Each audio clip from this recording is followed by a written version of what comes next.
Greetings and welcome to this week's edition of 401k Real Talk. This is Fred Barstein, contributing editor at wealthmanagement.com's RPA Edge and CEO at TROW, TPSU, and 401k TV. I review all of last week's stories and select the 5 most important and interesting ones, providing open, honest, and candid discussion you will not get anywhere else. So let's get real. First story. The question is not if a record keeper will be a victim of cybersecurity attacks. The questions are when, what are the repercussions, and who will be liable. McCamish Systems, a subsidiary of Indian-based Infosys, which provides record-keeping outsourcing for Vanguard, announced a breach in their insurance services that supports the non-qualified businesses of Ascensus through Newport, which supports Vanguard, T. Rowe Price, and Prudential, as well as Principal's Universal Life customers. Non-qualified account values have not been updated and are currently not available with no timeline announced, though no data breach has been reported yet. One expert wondered when the hackers are going to demand a ransom. And though some might blame outsourcing as the issue, especially if sensitive data is vulnerable, even firms that do their own record keeping use third parties like MoveIt, which led to data issues with multiple providers, proving perhaps that providers are as vulnerable as their weakest link. Next story. While many industry associations, including SIFMA and IRI, petitioned the DOL to extend their 60-day comment period for the retirement security rule set to end January 2nd, 2024, the DOL pushed back, citing lots of input from the financial services industry over the many years that their fiduciary rule has been in play. Public hearings were announced for December 12th through 13th and possibly the 14th if needed. Meanwhile, a bill in the House was proposed that would bar the use of congressional funds to enforce the rule, which the Biden administration said they would veto.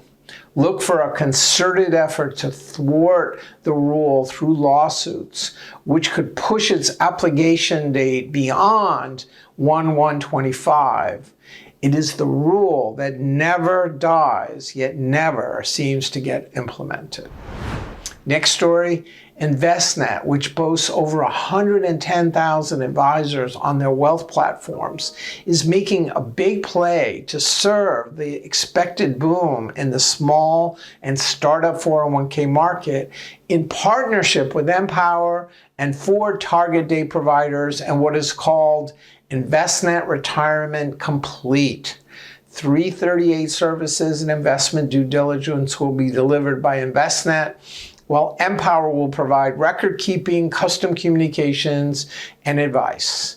Meanwhile, Empower noted that sales for plans under $50 million have reached $10 billion this year, including 800 startups.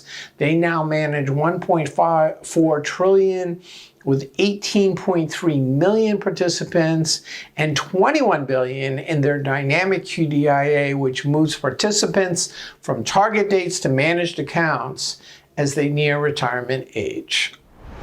Next story, at a recent Southern California thought leadership dinner hosted by UCLA professor Shlomo Bernartzi and Voya wholesaler Mitch Haber, the subject of AI and Chat GPT were discussed, leaving more questions than answers, including, can AI replace advisors?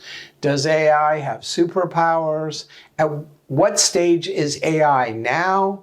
Can it deliver holistic advice at scale?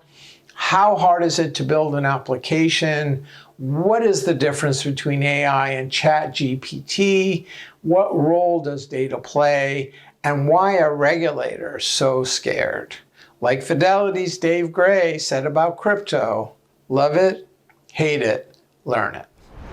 Finally, last week's RPA Edge column on the need to activate wealth advisors to serve the coming explosion of small plans due to government mandates and Secure 2.0 tax credits went viral with almost 20,000 views on LinkedIn. But even more important is the need for retirement plan advisors to serve the estimated 97% of the 80 million defined contribution participants without a traditional financial advisor. While wealth advisors are better equipped to serve the financial needs of participants, they are likely to cherry pick the top 5%.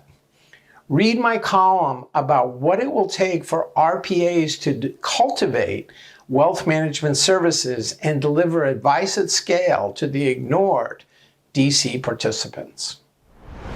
So those are the most important stories from the past week.